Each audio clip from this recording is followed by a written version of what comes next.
Bismillahirrahmanirrahim. Assalamu alaikum. I hope you are all in good health and you have enjoyed the Eid by staying at home because staying at home is safe.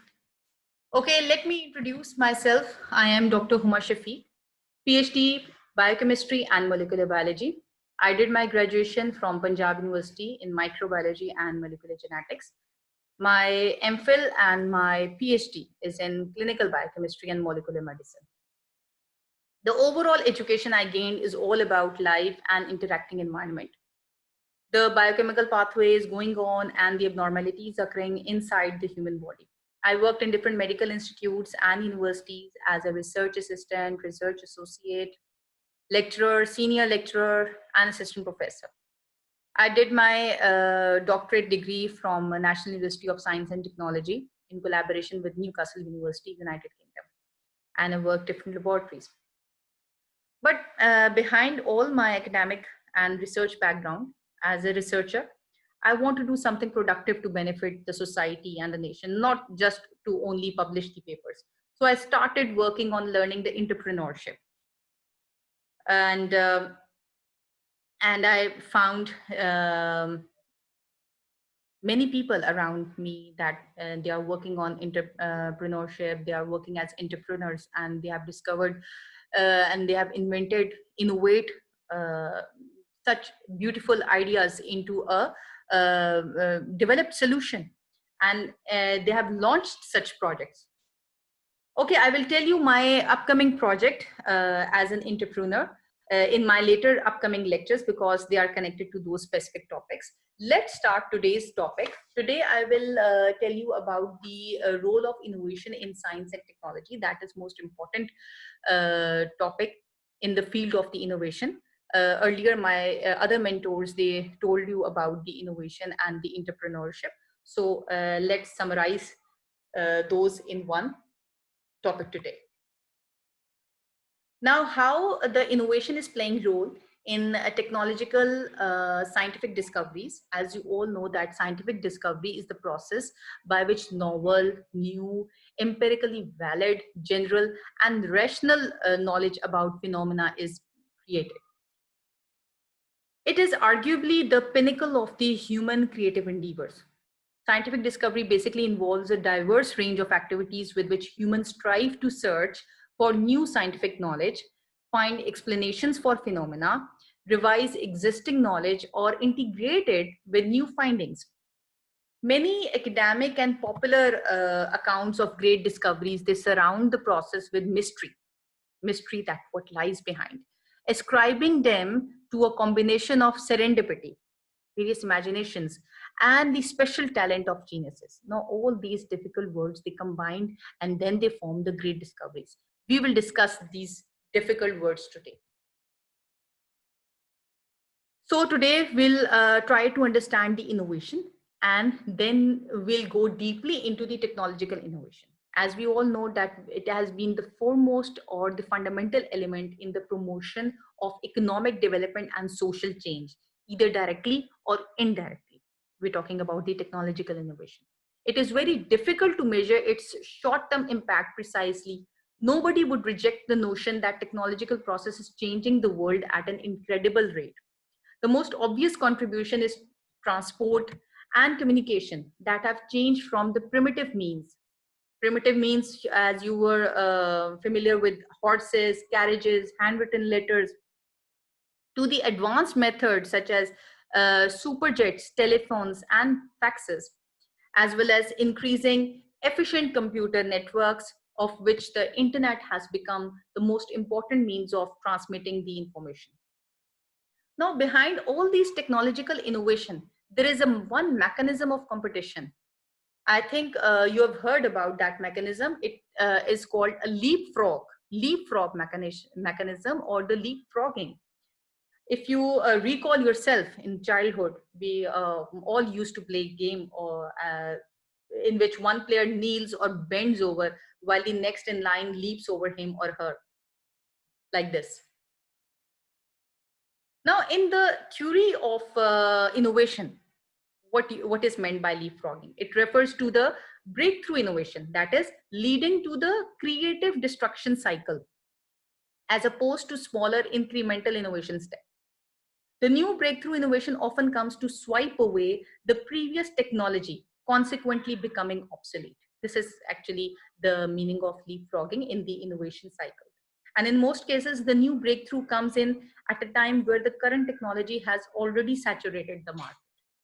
Think of the electrical locomotives replacing the steam locomotives, or the mobile phones replacing the landline phones in the developed countries. This is what actually is happening, and what they are adopting, the mechanism of competition, as I told you before, the leapfrogging mechanism. Now, when the new technology becomes available, however, it may not initially seem much better than the old one. And to a nation that has established a commanding lead in the old technology, it may well seem worse. A country with an established lead will be a high wage nation. New technologies or industries that are initially less productive than the old one are therefore not profitable. I'm talking about the leading countries where the old technology has very well been established, that the new technology is not much profitable or less profitable. Now, such technologies of leapfrogging, they could be essentially random. And lagging countries, they may simply get lucky at that time.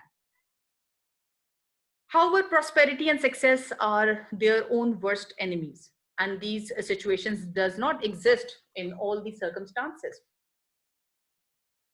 That, as you take the example of this mobile phones, that once we have a Nokia phone, and when it used to fall to the floor breaks. And now in case of the smartphones, we are more sensitive of it. Most of the cases, when it falls to the floor, the screen obviously breaks. However, it's a new technology, but it's the most sensitive case in cases of the laptops and tablets and mobile phones. Next comes the very important thing behind all these scientific discoveries. What I think is the imagination. If you imagine something, if you have some sort of imagination, it means you are creative, and that leads to the successful innovation. Let's take a very simple example of our daily life, that in one season it rains heavily. Cities, they get flooded with water, life becomes halted. And in another season, there's scarcity of water and thousands of lives are affected every year with drought. Now, what imagination comes in your mind if you take these two cases? That, can I harvest the rainwater in season of heavy rains, when cities, they get flooded? And can I manage the water scarcity in season when there is a scarcity of water? This is what an innovative mind thought of while observing a problem, asking questions, challenging the situations, developing a solution, and creating an impact. We can think same strategy can be applied of this to the pandemic COVID-19. Yes, the Albert Einstein said that the true sign of intelligence is not knowledge but imagination. You think positive, if you imagine something into deep, you ultimately developed a solution. And when you developed a solution, you create an impact. And this same strategy can be applied to the pandemic COVID-19. That is, we can observing a problem in this pandemic. We are asking the questions to each other. But as a society, I want to ask you a question, that we often discuss problems, share our views and opinions, but how many of us really contribute towards developing innovative solutions to address the problem? I don't think none of us, or few of us. We are just stick to that second point, asking questions. I think so. Come towards who can innovate. Can any common person innovate? Can you and I innovate? Now, all of the answers, they lies in the power of the human imagination. It all starts with a single innovative thought in our conscious mind, which can transform into an action with the right level of passion and into an impactful outcome with the right level of effort. Recent research indicates that an innovative mind is not necessarily born. It can be developed through techniques of observing and thinking. I highly recommend you to read The Innovator's DNA. I know you are all working online these days, but you have to read this book if you want to be an innovative and if you want to be imaginative. So you have to read The Innovator's DNA. It will tell you that how will you measure your life. It is built on what we know about disruptive innovation to show how individuals can develop the skills necessary to move progressively from ideas to impact. So I highly recommend to read this book. As we continue to unleash the potential of human brain and mind regarding the innovative mind, it has been proven that we can develop new habits with continuous practice. Recent research on neuroplasticity demonstrates that brain has the ability to change and learn new things throughout life by forming new connections between brain cells. So, learning is a lifelong process and we can learn to innovate at any age. But I have a simple question. There are so many questions in my mind. So, at every step, I will ask you a question that are we willing to learn and try new things once we are out of school? Because in school we learn only few subjects and score well in exams, but if we can learn to become an innovator, we will keep scoring well not only in exam and profession but in overall life. All great leaders today, they acknowledge that innovation is a lifelong process and key to excel in life. So it is significant to develop what we call as our innovation quotient of human brain to innovate lifelong. Innovation quotient is the value of ideas before spending time and money on development. So all these precious words which is depicting in this slide, are you familiar of these words or not? But I think there is a one roadblock which will stop you to think about these precious words.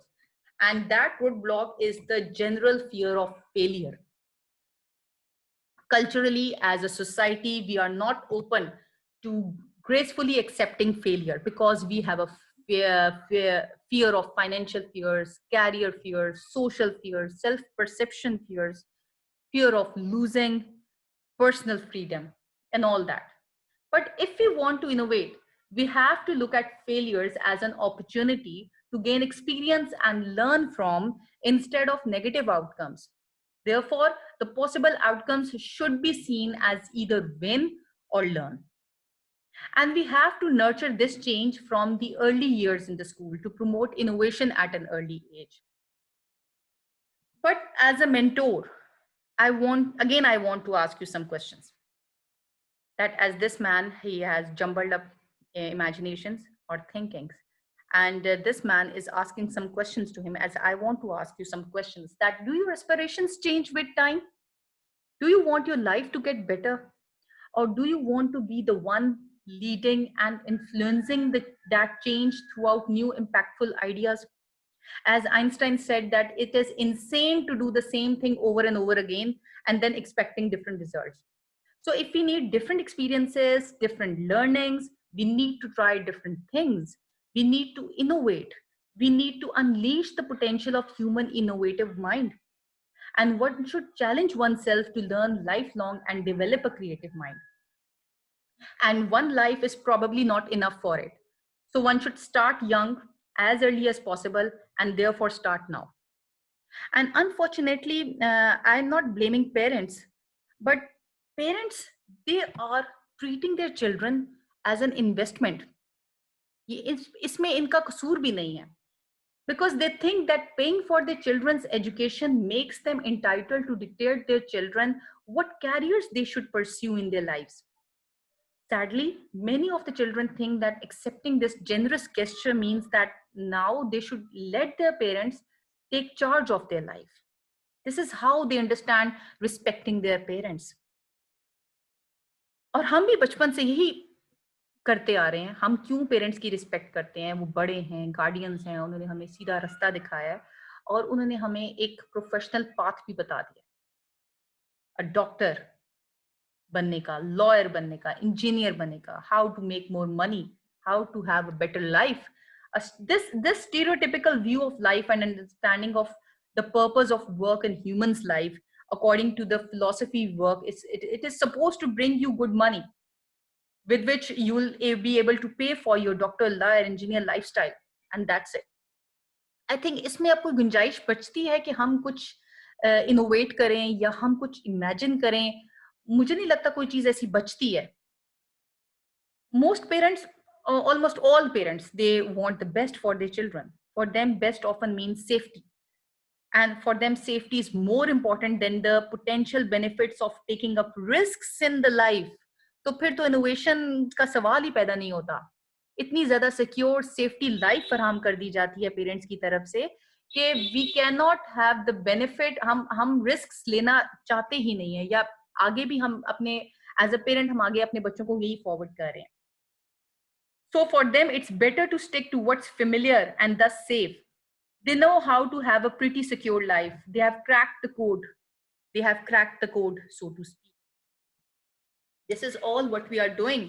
This is all what our parents did to ourselves and what we are doing to our children as a parent. तो ये एक strong debate है. इस पे discussion खत्म ही नहीं होती है. सबके अपने अपने व्यूज हैं, डिफरेंट व्यूज हैं. मेरा व्यू था, मैंने आपके साथ डिस्कस किया in order to discuss you regarding innovation. कि इनोवेशन, माइंड में इनोवेशन लाने के लिए आपकी इमेजिनेशन स्ट्रांग होनी चाहिए. आपकी इमेजिनेशन तब स्ट्रांग होगी जब आप इंडिपेंडेंटली कुछ सोच सकेंगे. तो एज अ मेंटोर मुझे ये चीज आपके साथ खुल के आज बतानी है कि हम लोग इनोवेशन को किस तरह अपने माइंड में पैदा कर सकते हैं in order to lead the scientific discoveries. Now, what factors have driven innovation and discovery in the field of science and technology? Institutionalized search, where innovation is developed only to improve characteristics along known performance trajectories. Market opportunities, where innovation is developed to address customer requirements or an unexploited market Nike. Technological opportunities, where innovation is enabled and developed due to forthcoming of new technologies or the scientific advances. Or there are problem driven, where innovation is developed as a response to economic, environmental, organizational, techno-economic or other problems has been discussed. Progress in science and technology, they drive the evolution of our species in both beneficial and disastrous ways, obviously. New capabilities that emerge from ever-evolving science and tech fields, they can change what various sectors are doing or want to do, sometimes dramatically, and thus steadfastly affect public, private, and academic arenas. New technologies and products, they are introduced in the market at a rapid rate. Speedy high-tech innovation, extreme competition, and the formation of new Nike markets are predicted to continue or increase in the upcoming years. But what factors drive these innovations and discoveries? What advances the field of science and technology? For starters, I'm talking about the starters, the scientific and technological advances are more than a redress or a remedy to what the market desires. This is what actually the starters think. Many chemists, engineers, mathematicians, technicians, and academics alike believe the greatest factor driving discovery in science and technology, it comes from natural human curiosity about the world and how it works. Now, this curiosity-driven research and the advances that such work brings to life, it have a significant impact on personal and global interest. It inspires individuals and countries to contribute to new industries that impact health, welfare, comfort, communication, and national security. Are you familiar about these goals? These are called the Sustainable Development Goals. And they were born at the United Nations Conference on Sustainable Development in Rio de Janeiro in 2012. And the objective was to produce a set of universal goals that meet the urgent environmental, political, and economic challenges facing the world. Actually, the SDGs, they replaced the MDGs, that is the Millennium Development Goals, which started a global effort in 2000 to tackle the indignity of poverty. These 17 goals, they are meant to fight poverty and protect the earth and countries from the harmful effect of the climate change. And their deadline to accomplish these 17 goals is in 2030. That means that they still have 10 years to change the world's future. You know, when I found out about these goals, I fell in love with them. Really, I fell in love with the way people had come together to protect the world, to protect the people, to stand by them. These SDGs, they are a roadmap to the future we all long for. Right now, many things in the world, they are messy and unfair. You all know that. But they don't have to be. We can change that as long as we do something about it. The intention is not enough. Obviously, we must act on it. At the present moment, I'm still wondering that how can I make these goals relevant in my country if I talk about Pakistan? What can I do to bring people together to contribute its accomplishment? Still another question and most important question. Why people don't need or don't feel the need to raise their voice and share what they know? Why aren't we all learning about this agenda too? Now, to meet this ambitious agenda of 2030, the Asia Pacific region will need to harness all of its potential resources with a particular focus on widening the STI net. STI is Science, Technology, Innovation Net, and this is particularly important to least developing countries. There are such basic premises that they have developed, and they must be urgently addressed, especially with respect to the least developing countries. That is, we must develop a common and effective conceptual framework to enable the science, technology, innovation to be more economically and socially inclusive, while promoting climatic resilience and the reduction of the carbon emissions. And second, to implement the goals, government need to develop integrated and visionary STI policies, and they have to know that these LDCs and that is least developing countries are lagging behind. So this will require explicit consideration of all the outcomes in any reporting standards. Third, to be supportive of sustainable development, STI policies and strategies need to be inclusive, open, and collaborative. Finally, there is ample scope for regional STI collaboration in Asia and Pacific. And the challenge is to develop concrete and sustainable innovation and technology sharing opportunities to help bridge the gap that remains. So it's amazing the impact that we could be making if everyone knew about the sustainable development goals. It would be obviously life changing for youth to accomplish them. Now, do you think that it's our duty to change the things we do not like, because if we don't do it, no one will?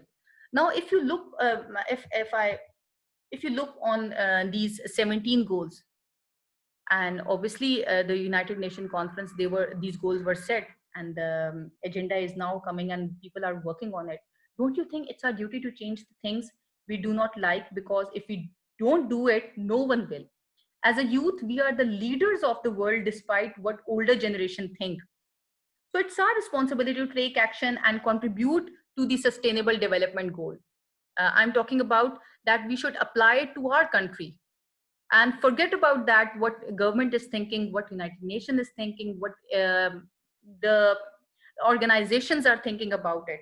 Let's not leave it up to the government. Let's get our hand dirty and work for the world we want to live in. But what we have to do it, we have to create network between the providers of the new technology and the future users. That is, we have to establish the technology bank. We have to discuss how to stimulate society into bringing forth new innovative ideas and match the technology with specific development goals. By breaking boundaries, discovering new partnerships, nurturing an atmosphere for breakthrough innovations, you know, the possibilities are endless. By doing all this, we can have the, you know, the shiny world, and the world can have the nutritious food for everyone, healthy population, cleaner sky, and ultimately empowered communities, if we think all about that.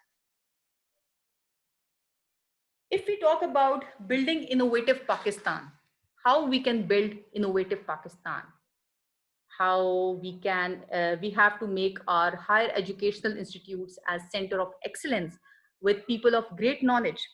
And in order to work towards economic growth in Pakistan, it is vital to promote the science, technology, and innovation ecosystem in the country. This was actually stated by Mr. Shafqat Mahmood, Federal Minister for Ministry of Federal Education and Professional Training. He was addressing the inaugural session of the conference, Building Innovative Pakistan through Science, Technology, and Innovation Policy, held at Qaeda University. And the objective of the conference was to bring together the academia, the industry, the government organizations, working for development of science, technology, and innovation in Pakistan. Although we have the PhD faculties in our universities, now we just have to ensure the quality of the research and teaching. We have the talented people, but we need to provide the right environment. Our government should emphasize the need for a policy change at HEC level to encourage the faculty for innovation and collaboration. And the faculty promotion in the university must be on the basis of applied work done, industrial linkages, and market-based research projects of social sector. Now, the stunning advances in various fields of science and technology have a profound impact on our lives in almost every sphere of our activities, such as health, agriculture, communication, transportation, and defense. Now, these advances have been driven by an ever-growing volume of exciting discoveries, larger emanating from science laboratories in the West, and by their transformation into new products or the processes that have flooded world markets. These floods, in turn, shower vast economic rewards on those nations that will have the will and vision to make science and technology the cornerstone of the development programs. It needs to be understood that development is a multifaceted process. It's not that, and the number of factors must merge together before economic growth and progress can occur.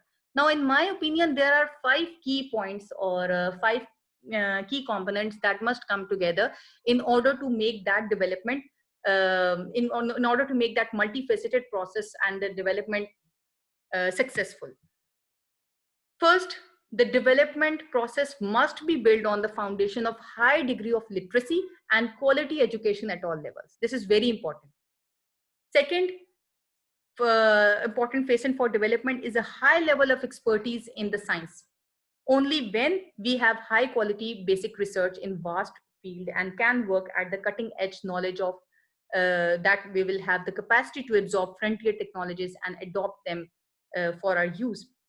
Third, we must identify and launch focused projects directed at enhancing exports, fostering import substitutions, improving the quality and productivity of existing manufactured products, and bringing to market new and better products through supporting the creative talents of our technologists and engineers.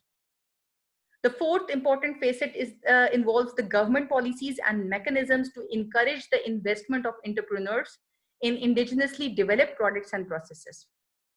The fifth and the most important factor for success is involving the most creative people at all levels, which requires introducing measures that will persuade our brightest students to opt for science and technology when they are deciding on their careers. So in Pakistan, due to negligence and faulty vision of planners in successive governments, the science and technology sector was never given the status required to effectively use it as a contributor to national and economic growth. This is what I'm looking, or I'm visualizing, or I'm imagining the RIC that is changing the Pakistan. That girl is representing a RIC, Research and Innovation Club, that is changing the Pakistan into green. This is how I'm imagining, or I'm looking a RIC, the small portion of the green tree, that it will, inshallah, make the whole tree green. Now, the most important thing, I want you to adopt some good or best habits in 2020 that will make you innovative, that will make you to imagine new things. अगर इन habits को adopt करने के बाद आपका mind innovative ना हुआ, तो मैं आज कह रही हूँ कि मैं अपना कैरियर छोड़ दूंगी, कि ये चीज़ इतनी इफ़ेक्टिव है, ये आपकी ज़िंदगी बदल देगा। First important thing is daily reading. You have to read daily. कुछ भी आपको इंटरेस्टिंग लगता है, आप एक टॉपिक को अगर पूरा नहीं पढ़ सकते, एक पैराग्राफ पढ़ें। किसी भी टॉपिक, करंट अफेयर्स हो जाए, जनरल नॉलेज हो जाए, वर्ल्ड का कोई भी ऐसा टॉपिक उठा लें, नॉवेल्स हो जाएँ, स्टोरीज हो जाएँ, that will ultimately lead to a motivation to some extent, that will lead to the innovation. उस पैराग्राफ को पढ़ें, उस टॉपिक को पढ़ें, उसमें से डिफिकल्ट वर्ड्स को अंडरलाइन करें, उनकी मीनिंग के डेप्थ में जाएँ, वो कहना क्या चाह रहा है, ऑथर आपको क्या कहना चाह रहा है और किस मीनिंग से वो समझाना चाह रहा है। Second important point is journaling your day. अपनी एक डेली डायरी मेंटेन करें and you will get an idea about the positive and negative behaviours daily in your life. आप अपने आप को किस तरह बिहेवियर में रखते हैं, आप दूसरों के साथ किस तरह का बिहेवियर रख रहे हैं, आपने एक महीने में कितनी दफा नेगेटिव इम्पैक्ट शो किया है, कितनी दफा पॉजिटिव इम्पैक्ट शो किया है। इस चीज को अपनी एक रूटीन बनाएं। Develop a night time routine. आप अपनी स्लीप हैबिट्स को प्रमोट करने के साथ साथ एक ऐसा टाइम रखें। ये तो अल्लाह ताला ने भी कहा है कि तहज्जुद का जो टाइम है और रात का एक ऐसा पहर है जिसमें अल्लाह ताला आपके बहुत करीब होता है और आप अल्लाह से ढेरों बातें कर सकते हैं। खुदा जाने जब से मैंने वो टाइम अडॉप्ट किया है, तहज्जुद से लेके फजर तक के बीच का जो टाइम है, जो आप की इमेजिनेशंस को बढ़ाता है।